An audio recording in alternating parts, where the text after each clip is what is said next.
Hello everyone, আসসালামু আলাইকুম। কেমন আছেন সবাই? তো আমার আজকের রেসিপি রসুন মরিচের পেস্ট দিয়ে পাঙ্গাস মাছ ভুনা।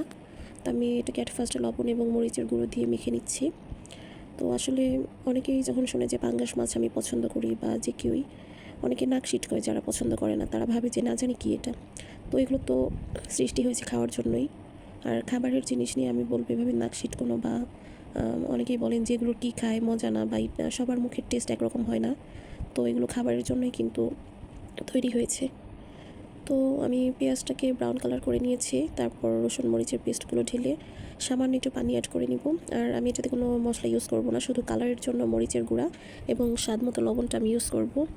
তো মশলাটাকে আমি ভালোভাবে কষিয়ে তারপরে মাছগুলোকে দিয়ে দিচ্ছি। আর মাছগুলো কষিয়ে আমি ভালোভাবে নেড়েচেড়ে আমি কষিয়ে নিব।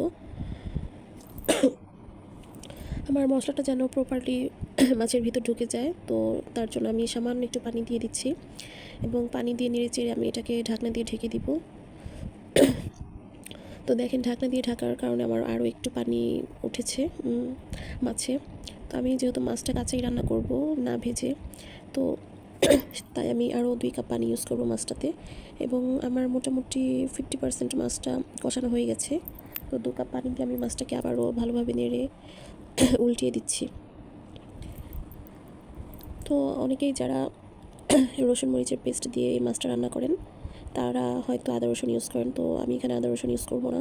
আমার মনে হয় যে পার্সোনালি আদা রসুন ইউজ করলে যে এটার যে একটা টেস্ট, সেই টেস্টটা থাকে না। তো দেখেন আমার তেলটা উঠে এসেছে। আমি তেল কিন্তু ওইরকম ইউজ করিনি, আমার মাছটা বড় ছিল তাই মাছে তেল ছিল, সেই তেলটাই উঠে এসেছে। তো কি বলবো নিজের কথা, মাছটা রান্নাটা এতটাই মজা হয়েছিল যে এই মাছটা দিয়ে আমি 1 প্লেট ভাত খেয়েছি। তো আপনারা কি আমার মতো পাঙ্গাস মাছ পছন্দ করেন অবশ্যই কমেন্টসে জানাবেন। আর আমার ভিডিওটা কেমন লাগলো কমেন্টস করুন। আল্লাহ হাফেজ।